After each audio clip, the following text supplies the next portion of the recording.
Good morning and welcome to Live with Chris. Today is Monday, September the 20th. It's just around 10 a.m.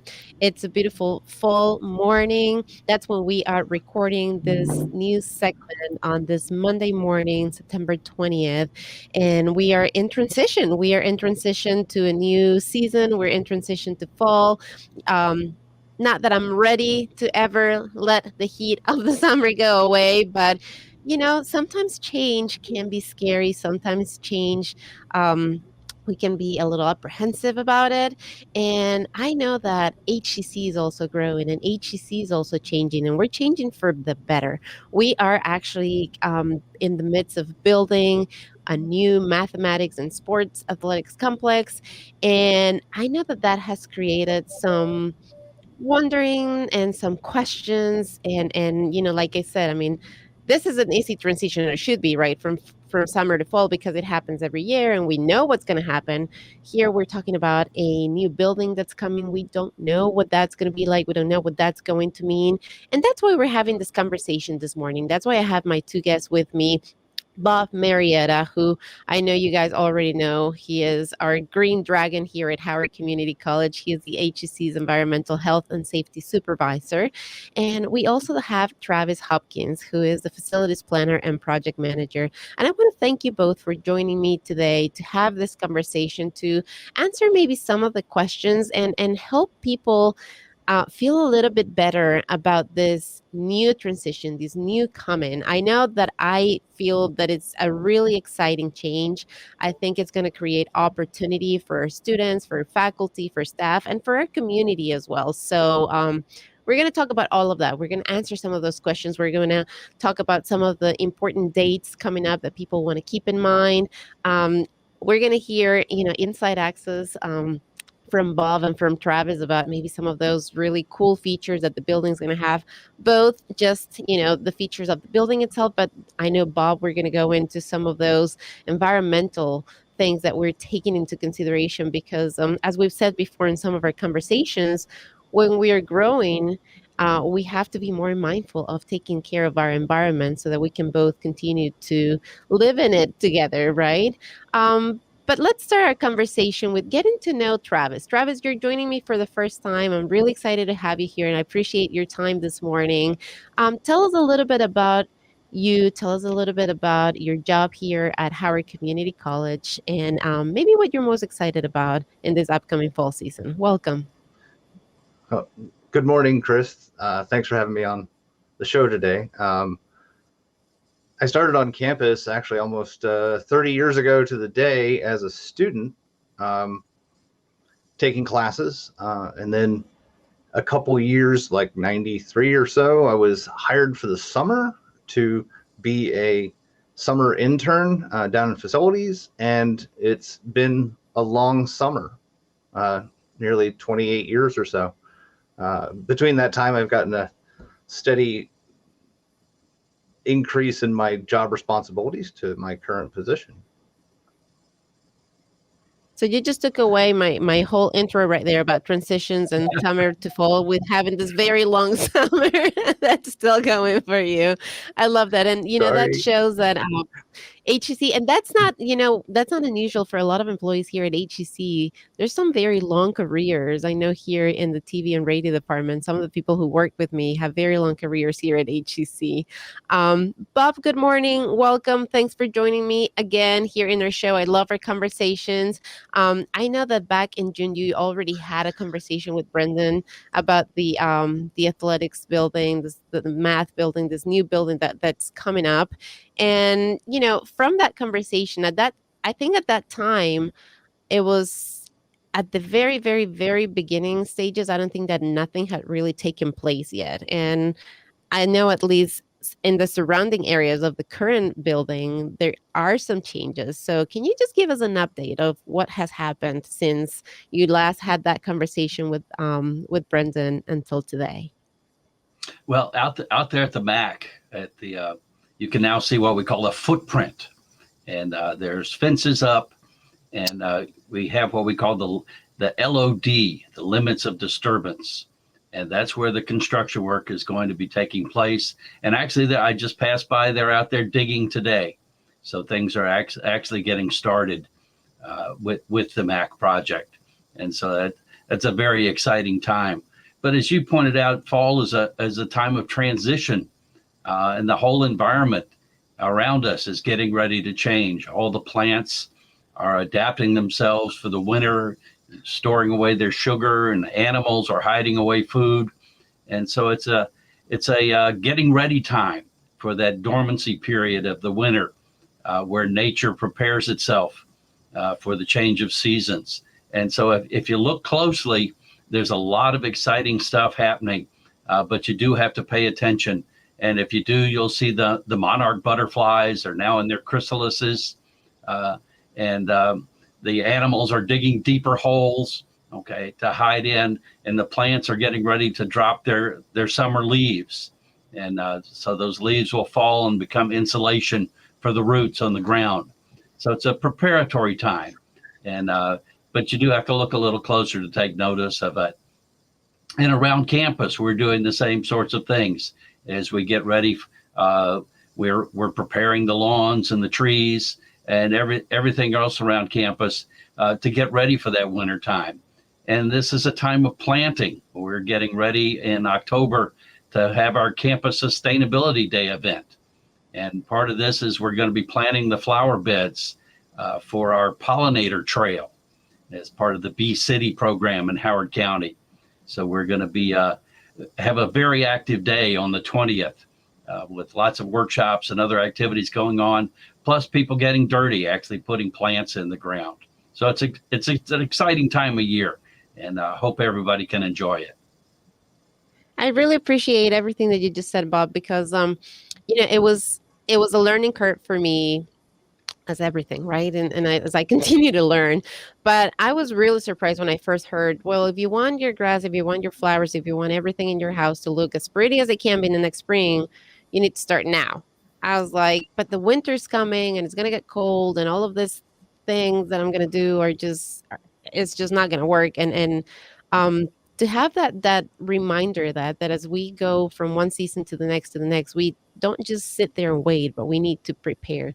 And you're right. All we have to do is look at the animals around us and see all the work that they're doing as they're getting ready for winter, in preparation for that. So, for everybody listening and watching this morning, please just start preparing. I know winter's coming. I know, and if you're like me, you're not super excited that the temperatures are dropping. Like this morning, I stepped outside getting ready to come to work, and I was sorry that I left my coat behind. It's a little chillier, but at the same time, it's really, really pretty. You have the opportunity to have bonfires now in the evening and get some s'mores and have some quality family time right there. So enjoy the seasons, enjoy the transitions, and get prepared for the upcoming seasons, like Bob just said. In preparation, Travis, of this change that's coming to Howard Community College, help us maybe get an idea of what we can expect to see, right? We're expecting to have this building completed by 2024. So I'm sure there's going to be a lot happening in the next couple of years. So if you could just help us some key dates, or how HCC is planning for this new building to transition and be built, come up, and start existing. If you can just help us wrap our minds around that time frame, and like I said, some key dates or timelines, things that we can expect to see in progress with the building. I think that's a good place to start in that preparation that Bob was talking about. Sure. So the timeline for the building is right now we're starting construction to slow start to the construction right now. The building is going to be built in two phases. One is we dig a big hole where the parking lot H is right now, and we build our new performance gym there. We get that operational, and then we open that up for use, and then we take the old athletics and fitness building and knock that down, and then we build the rest of the building. That overall takes about 36 months or so. So it'll be this two-phase project to be able to maintain that we have a gymnasium for athletics to practice in and such. The exterior of the building is going to be 3 floors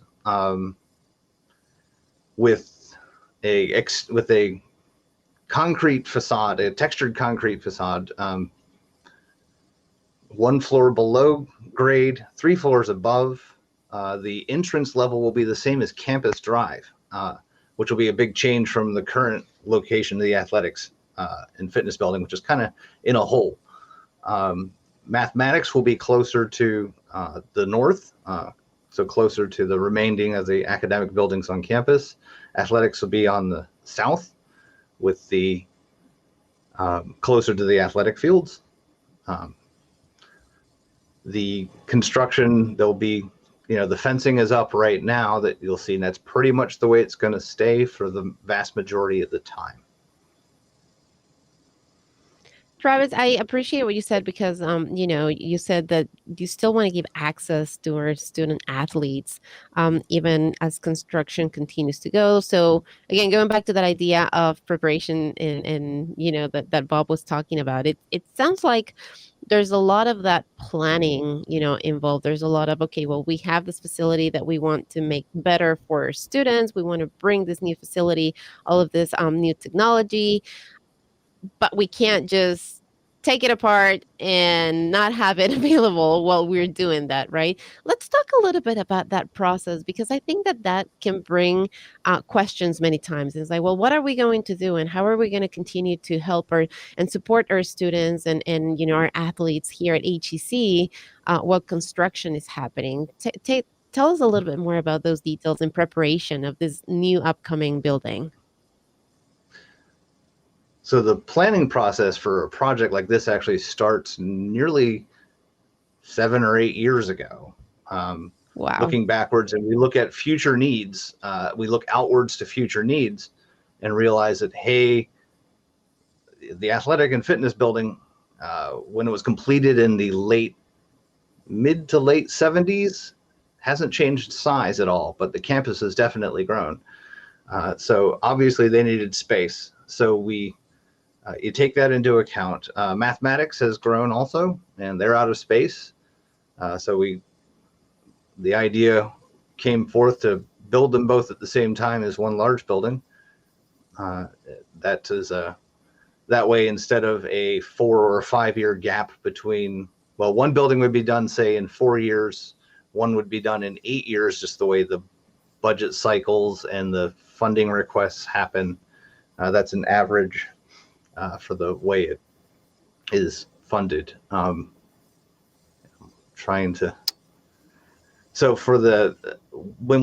Moving fast forward to, say, about 18 months ago, we identified the fact that we needed to maintain, there was no gym. You can't just build a temporary gym, or you can, but it's very expensive. So every dollar you spend on something temporary is a dollar not spent on the permanent part. So we planned that, looking at building the gym separate next to the existing gym as a phase, so that way we'd always have space for our student athletes.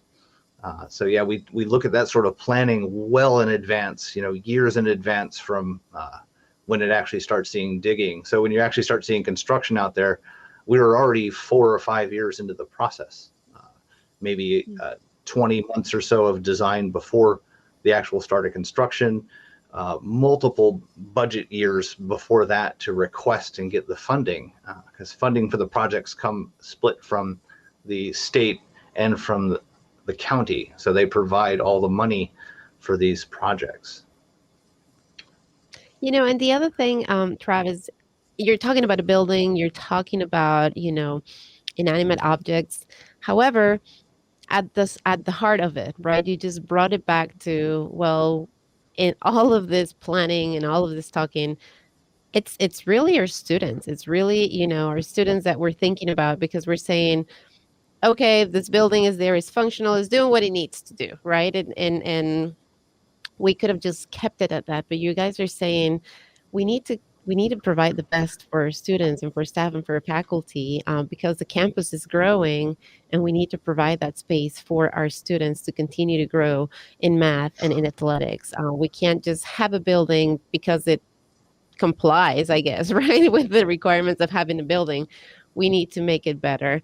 And the other part of that is in this planning, Bob, I'm sure you have also been instrumental in thinking about the environment and thinking about, okay, we're going to bring this building into the college. Well, what does that mean for our environment? And how are we going to make sure that we are taking care of not just our students and the college, but also our environment in that? So let's talk a little bit about that process and some of the things that in this conversation and in all of these years of planning you've been thinking about, Bob, when thinking of the environment and the growth here at HEC?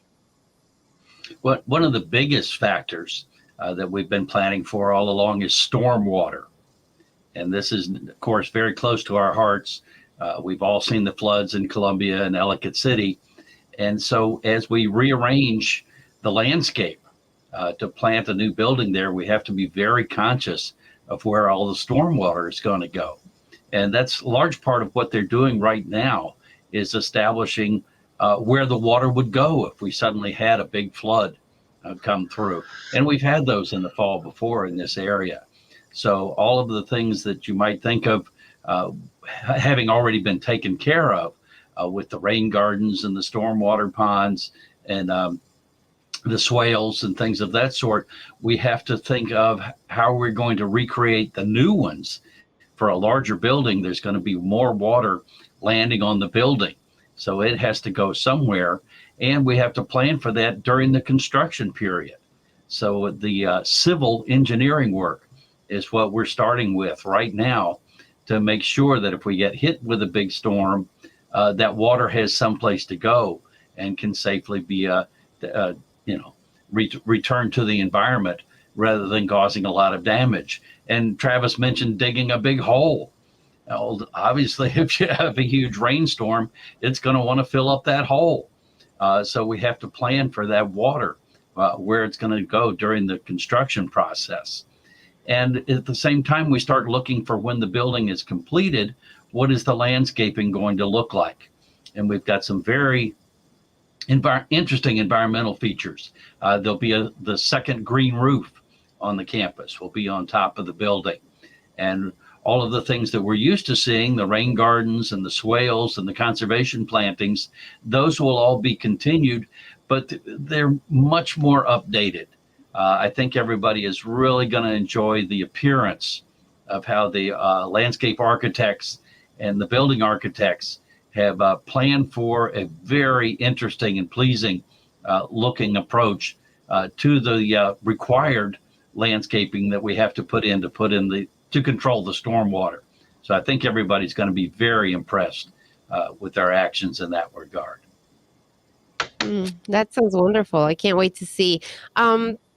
Bob, there was a recent press release that says that we are anticipating to receive a leadership in energy and environmental design certification. Can you tell us what that means? Can you translate that to English for everybody? Okay. There's legislation now in Howard County and in the state that requires all public buildings of a certain size meet certain requirements, okay, to protect the environment. These are codified in what is called LEED, in Leadership in Environmental Education and Design. And so these are rules that are updated every year that require certain environmental actions be taken when you plan and construct and operate a new building. Now you can earn different levels. You can be certified, it can be a silver, it can be a gold or a platinum. Now currently our newest buildings have reached the gold standard. The minimum requirements are the silver standard in Howard County. And so this building, because of the complicated nature of it, the large gym spaces and such, we're only going to be able to achieve silver instead of gold like we've done in previous ones. And it comes down to a matter of cost. They keep increasing the requirements each year, trying to make the environment better and better. But of course, those things cost more and more. To achieve the gold would cost us probably another $1 million. And the state and the county just don't have the funding to put toward it at this time. Wow. So, protect the environment. You need money for that. But Bob, we've talked about this before, right? And we've said that, and I understand. I mean, here we're talking about millions of dollars. So you have to, it's a different type and level of conversation. But when we are at home, we've talked about different things that we can do at home. You've always said that it's better to put that extra money up front, protect the environment, get the better quality product that has all of these other features rather than not put that money up front. And I'm comparing apples to pumpkins probably here, right? Because we're talking millions of dollars and, maybe 10 or 20 when you're looking at your own home. But how can we, if there was a certification or something like that, right, at our homes, what are some of the things that you think that maybe we could start looking at, or where should we start, right? If we were like trying to earn our home certification that we are sustainable, where do we start? What do we start with? What are we looking at? Okay. Well, there are a number of different organizations that have scorecards that you can take, groups like the Sierra Club and others, where you can measure your own carbon footprint. And you can try and see what your impact is on the earth. And of course, we all want to try and reduce what we're doing. If you're building a new building, a new house, the developer can actually earn the LEED awards, okay, for a new building. But not just for big buildings, it's for houses too. Right. Okay. And for things like subdivisions or entire cities can fall under the LEED designation now. Okay. If they plan everything to meet those requirements. But there's lots of things that you can look at individually. Solar power for your house, of course, is one of the more expensive ones. Oh, there's cost-free ways to do that as well and to look at. But look at your energy use. More and more people are being encouraged to go with all electric appliances and stuff, since we can produce the electricity without producing as much harm to the environment. Okay? So think of things like that. And if you already have gas appliances, try and reduce their use. Okay? Things like putting out a clothesline, outdoors instead of a gas dryer. Okay. Reducing the amount of hot water, that you're using. Don't you love those commercials that they show recently with iced tea and Stone Cold telling people to use cold water with their Tide detergent? Okay. So there is a change of awareness, coming along, and you don't really need to use as much hot water and generally as much energy as we're all used to using. So there are lots of things that you can think of what you're doing. Now, before we talked about always trying to buy the best one that you can, because it's going to last longer. And if we buy lots of cheap things, they all wind up in the landfill. And of course, things in the landfill, as they decay, they produce pollution, and which that affects our climate change. And so there's things like that you can always keep aware of. Extra food is another thing. We all buy too much food and we wind up throwing a lot of it away. And when we do, if we're doing good, we get it to compost. And so compost, as it decomposes, produces a little bit of CO2. But if we put it in the landfill where it gets sealed up, it produces methane. And methane is like 40 to 50 times as bad for the environment as the CO2 is. So little actions like that can go a long way towards reducing your individual footprint, and that also helps all of us in reducing the climate change that we're all having to deal with right now.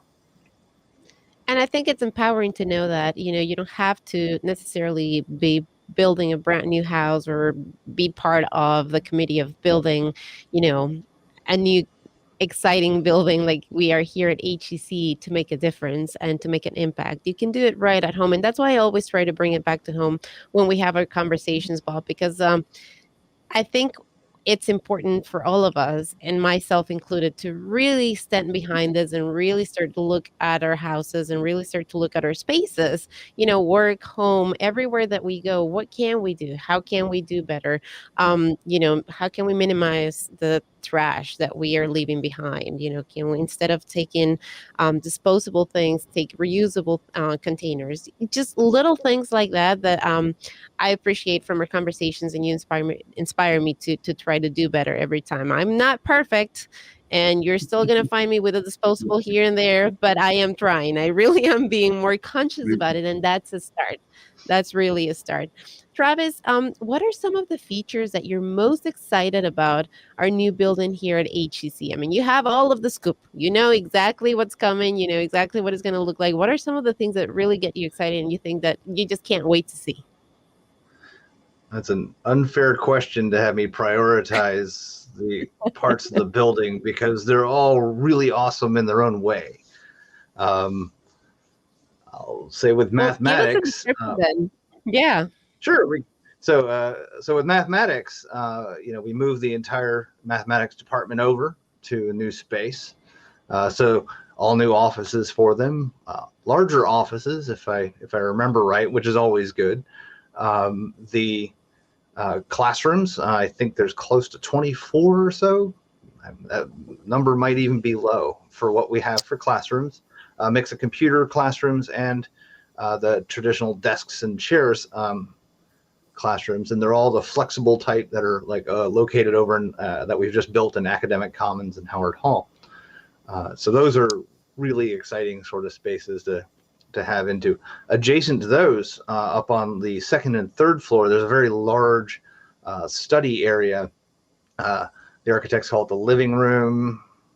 The mathematics department is called one of the particular areas, the heart of the department. So it's this big open study area for the students, and that's framed by a large super window that they'll be able to get a lot of light in. Hopefully not too much light. That's always a balancing act that you have to do. So that's exciting. There's a large meeting area for events. If they're having, like I said, math, they have their math event every year. Hopefully they'll be able to have that there. There is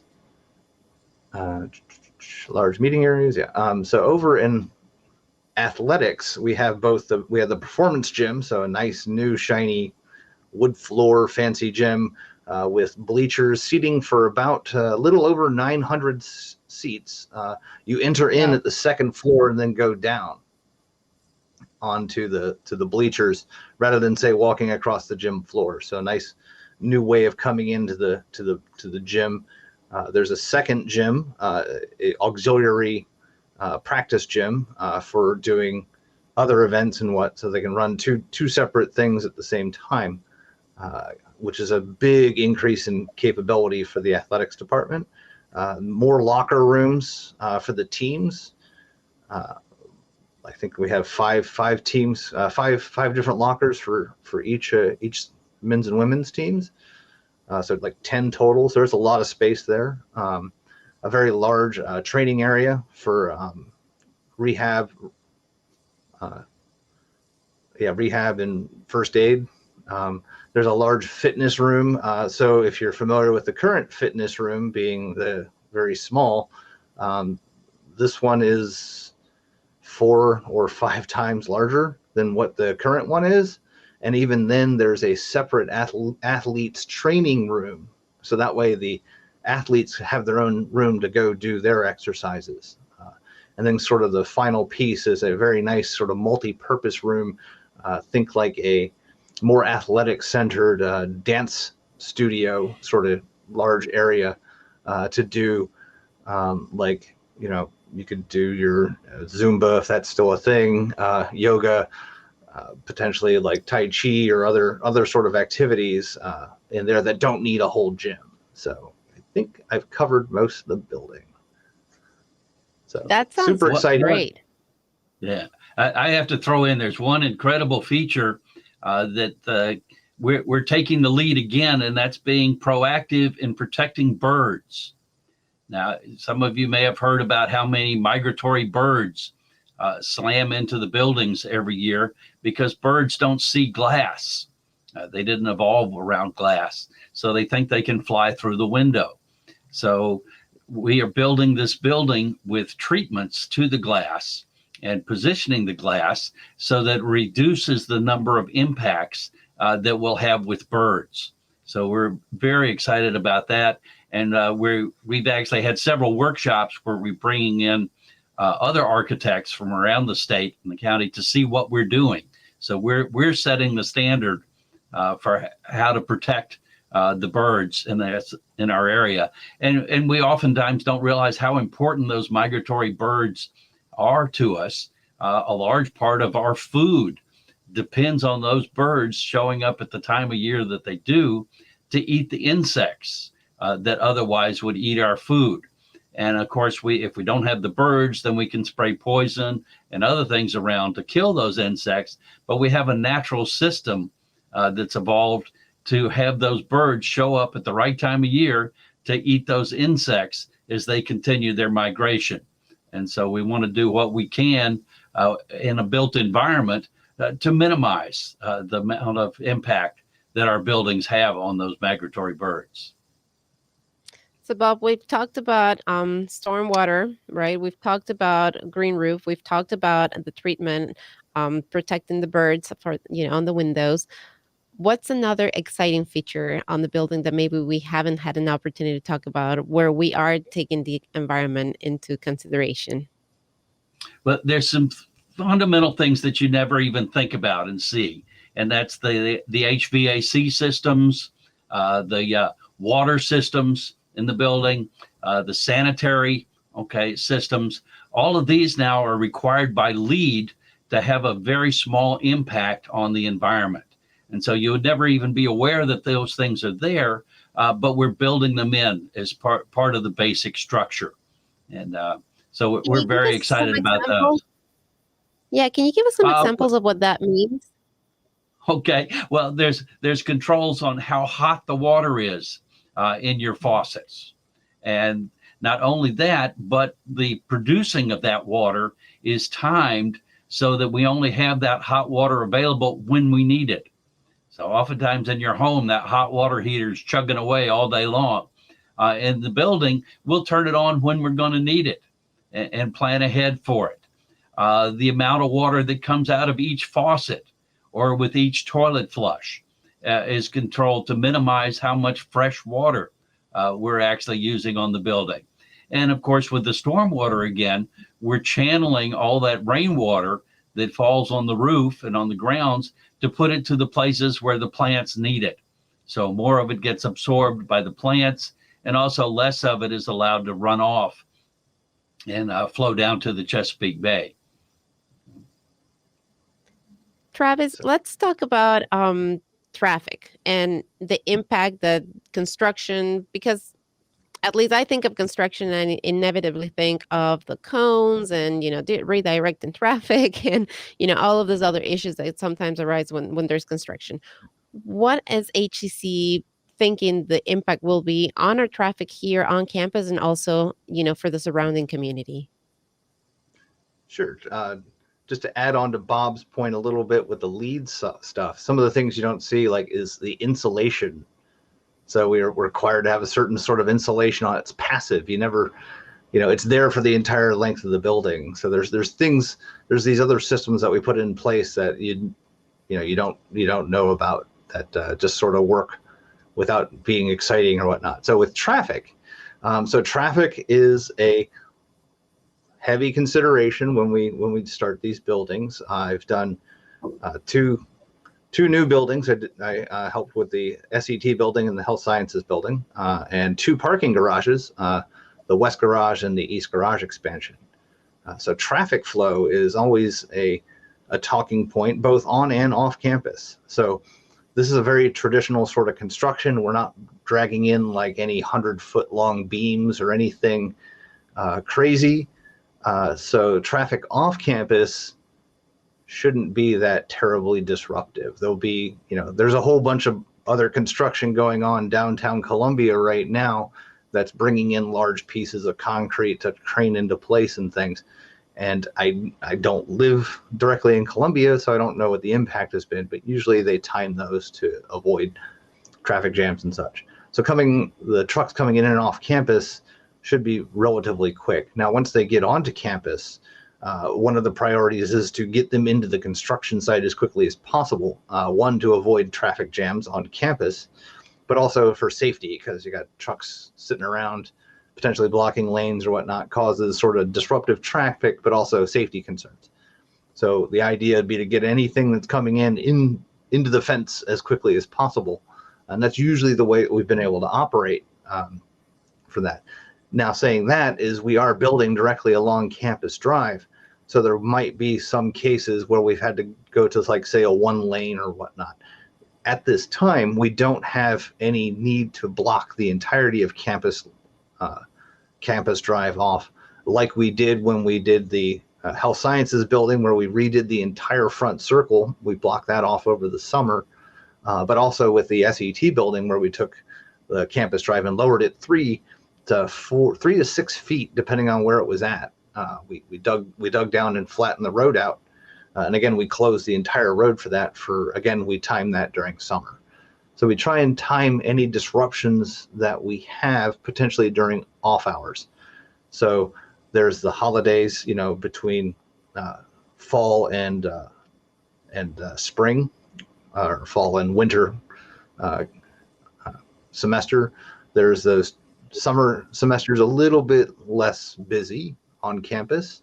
So we try and time any activities like that. But sometimes we get stuck with pulling in, having to pull in, say, a long truck or something like that in the middle of campus. We had to do that with the West Parking Garage, where we were bringing in 70-foot long pieces of concrete, pulling them directly to the side of the road, and then lifting them off with a big crane and putting them into place like a giant Lego sets. So that, again, is something that we start planning, a year plus ago. We're all about this long range planning.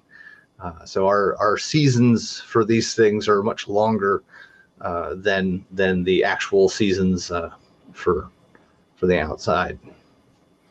I have to say, the way that you just described it, that construction process, compared to Lego, putting together Legos, that sounded so cool. I mean, that's just like, and I think that's another thing that I want to elevate here is we've been talking about this building. We've been talking about, what's coming and the changes that are coming to campus. But if you're listening and watching, and maybe you are a high school student, or maybe you're an HEC student, and you're still trying to decide and figure out, okay, well, I know that I like construction, but I don't want to be the person who is, I don't want to be out there necessarily on the field. Well, there's so many careers, there's so many opportunities. So I encourage you to take a look at what HEC has to offer.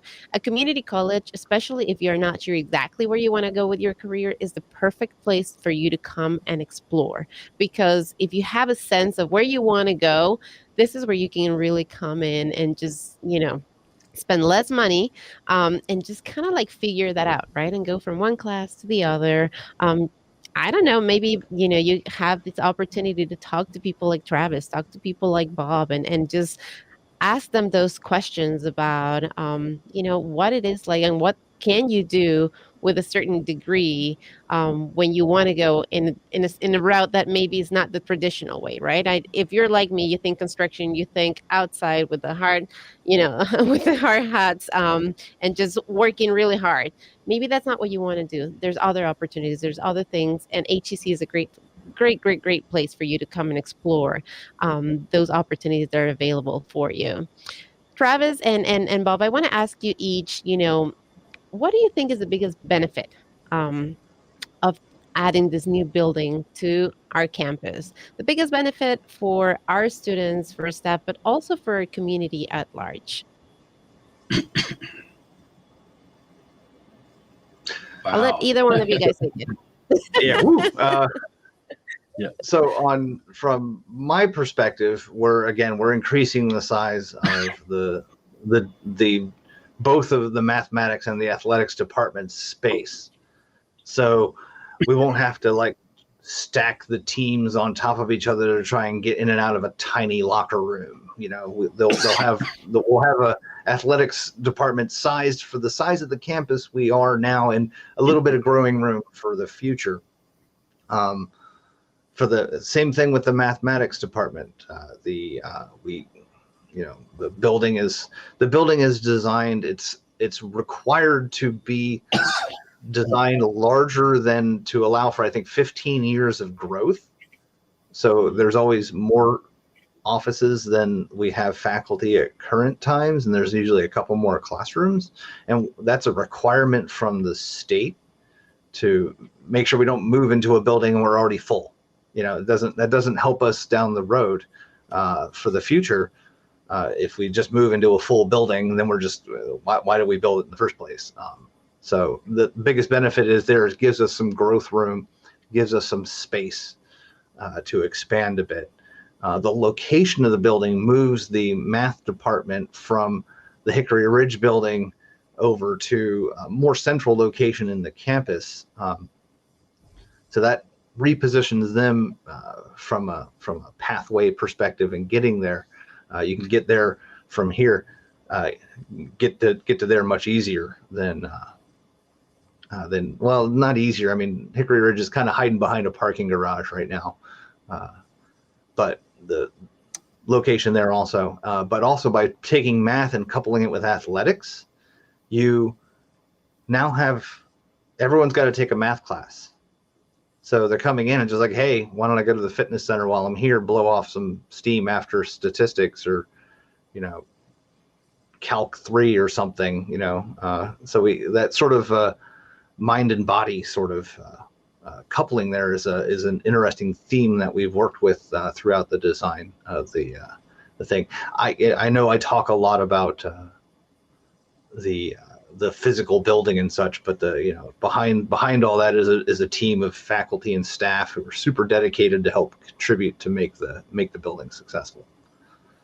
I really appreciate everything you just said about that. Bringing that mental health piece into that is not just, yes, we care about giving you and providing you with the best education and the best experience at school, but for you to get that best experience and for you to really have a good time in school, we understand here at HEC that it's not just the academics, that we have to look at the whole person. So Travis, you really just straight to my heart here with what you just said. It's not about a building, it's about the people again, right? And thinking as a whole of that person, understanding that you're here to learn, but we also want to make sure that you are well, that you are good. And what better way to take care of yourself than, your mental health, your physical health, everything right there in that one new building that we are putting up here for you at HEC.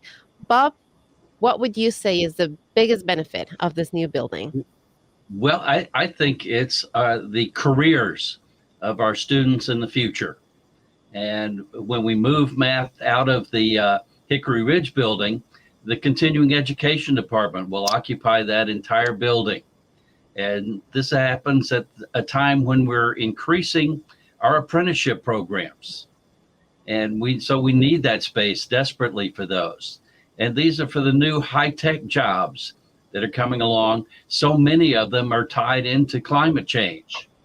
We have a big HVAC program, a general contractor, a construction management program. We have a solar installer program that is just getting started. And these are the careers of the future. And of course, all of them require math. Okay. So we need our students, no matter where they're going, to be able to take those classes. And those numbers are going to be increasing more and more as we need people to take on these careers as we get ready for the future. It's all about opportunity and it's all about our students. One question I would be remiss if I didn't ask Travis is, because we're talking about bigger space, more buildings, that means more people, more students. And I know that parking is always a question when we talk about HEC, and that's why we have the two big garages there. So tell us a little bit about, that space. We're taking some garage. You said we're building right on top of, I think you said parking lot H, if I'm not mistaken. So help us navigate how parking is going to be affected or how we're considering that in this new building. So we have usually built new buildings on top of parking lots. Duncan Hall, if you want to go back to 2003, So we progressively land these buildings onto parking. This is one of the first ones where we're actually about 2/3 of the way off of actually a parking lot. And in this case, we're just on another building, which we'll knock down. That'll be a fun time. So we lose, I believe it's about 100 spaces for this. Now, of course, we put some back and whatnot. The west parking garage and the surface lots over by Hickory Ridge the west parking garage has been, depending on the semester and whatnot, should be able to handle the extra 100 spaces or no. And if not, the east parking garage and the associated expansion, that's 1,200 spaces alone right there, which is a pretty easy walk over to the Mac building. Will be nearby. And, they're not directly adjacent to the building, but there's some room in there to carry the extra parking. This is, it looks like a long walk, but it's kind of scenic because it's down a hill and then up a hill. Hopefully we'll have some opportunities to improve the pathways between the connections between the north buildings and the new south, the math and athletics complex. And it gives you an opportunity to really see a little more campus, in my opinion. And it is right. You're right. It's so pretty, and you can get to see a lot of nature when you're walking just in between those two buildings. So, as we were saying before, exercise in your mind and everything else that comes with that. So it's a good excuse to get a warm up, if you may, with that little walk right there. Yeah. Students and have Chris, asked sometimes. Students have asked sometimes about the distance. I says, "Have you been to College Park? A large Maryland campus, or any of those big ones. You're trekking." So but the walk from your parking lot to your classroom building would be longer than this campus. So, sorry, go ahead, Bob. And transportation is predicted to change very much. The single driver. Driving and parking is probably going to be a thing of the past as the price of gasoline and other energy factors keep contributing, plus the changes in downtown Columbia. The large population is going to be moving into buildings that don't have places for them to park, so they're not going to have cars. And they're going to be taking Ubers and the scooters and the public transportation, the bus system. And so we're adapting ourselves to meet that bus system. There'll be a much friendlier access into the Mac building where the bus will drop you off right in front of the entrance area. And so it'll be much easier. And we're working with the bus companies, with the county as well, to get even more discounts for our students. They just recently started giving middle school and high school students free bus passes. And so we're negotiating with them that we can do that for our students. They need people to be riding the buses. And another factor is that with this downtown, with all the people down there, it's going to be much more traffic trying to get. So it's much more incentive not to drive just because of the traffic that's going to be tying up the downtown. So we're trying to stay on top of that and make sure we're prepared for the changes in public transportation. And coming up soon, you'll be seeing the scooters, starting in the spring. So those will add an interesting element to it, along with the bike share system that we have right now. And we're expecting to have another bike share station over on that side of campus. So we're going to keep adapting, to the transportation needs. And talking about adapting, I mean, I know that COVID also, not that it was new for HCC because we were already offering online classes, but I think we were able to make it even a little more accessible and to offer more options, right? So, and I'm sure that also will have an impact, because it creates opportunity for a lot of our students to be able to further their education when they can't, because of their busy schedules, make it to campus necessarily. So we have hybrid options, we have fully online, we have remote schedule, I mean we have, and in person obviously as well. So you have all of these options, and I have to say, I mean, this semester, I know there's a couple of different reasons why, but a big one is that our students are telling us that they do prefer that flexibility, that either hybrid or scheduled remote or fully remote classes allow them and offer them, because they can continue to pursue their goals, complete their educations, and be part of HCC. And if you are one of our online students, I still suggest that you come to campus at least once. You have to come and see everything that's here. It is really a truly beautiful campus.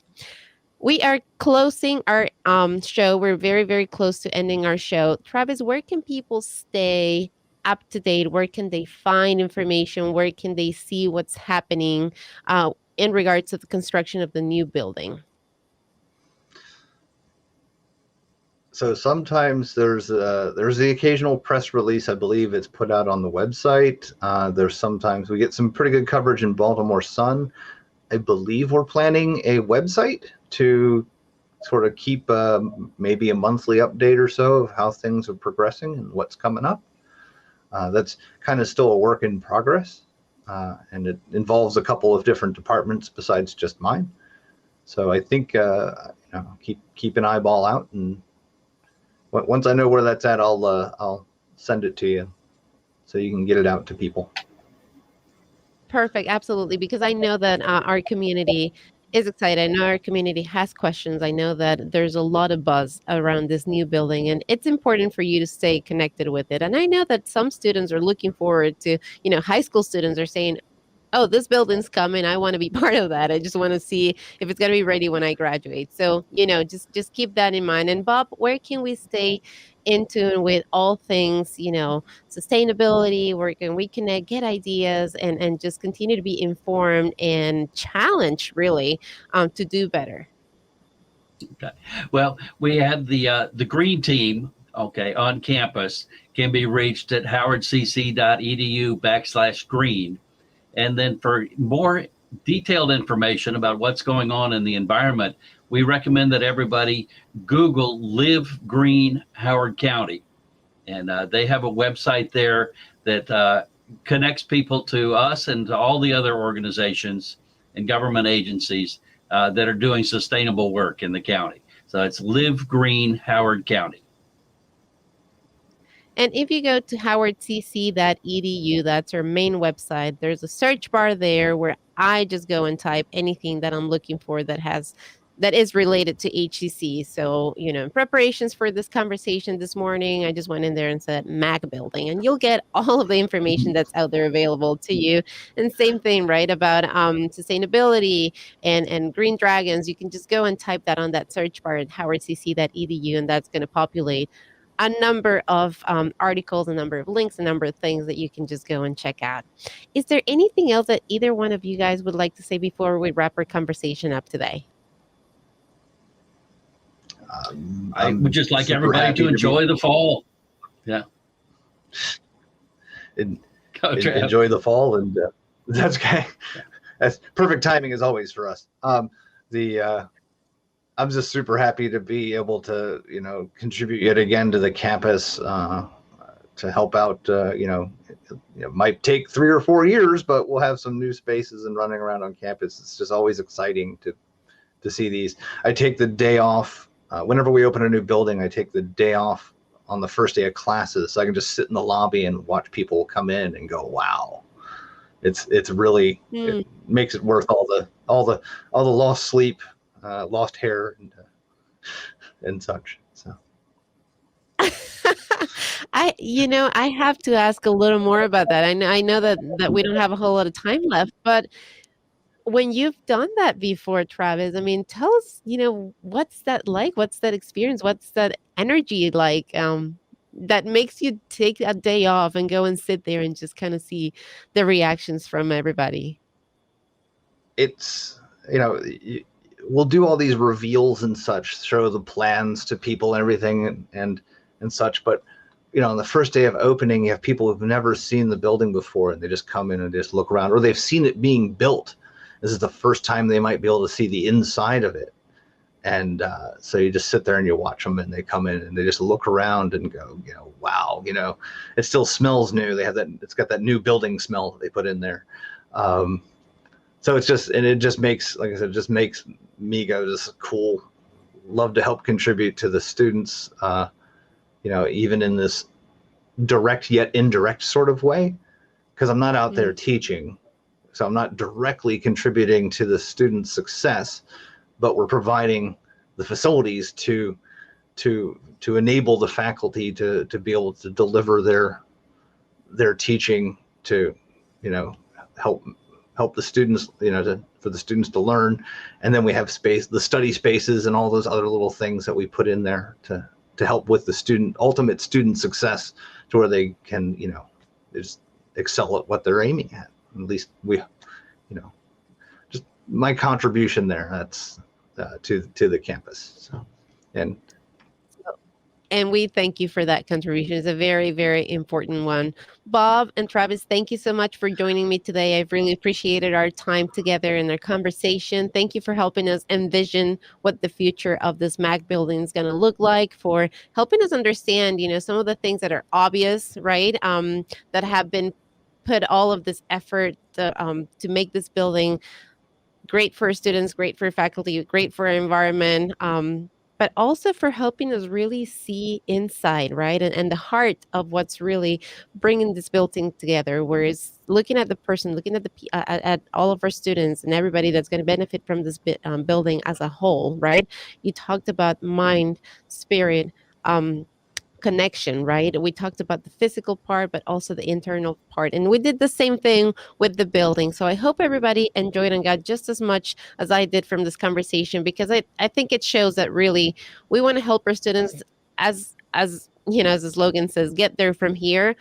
But we understand that in that process, we need to take a look and we need to really care about all of that they are, all of who they are, so that they can actually get to that goal from here, from Howard Community College, right here in Columbia, Howard County. Thank you, everybody, for listening. Thank you, everybody, for watching. Please share this information with all of your friends, with all of your classmates, with everybody out there, your family, and enjoy the rest of today, and come and check HCC out. We are building the future right here. Have a wonderful rest of your day. Until next time, I am Cris Oviedo.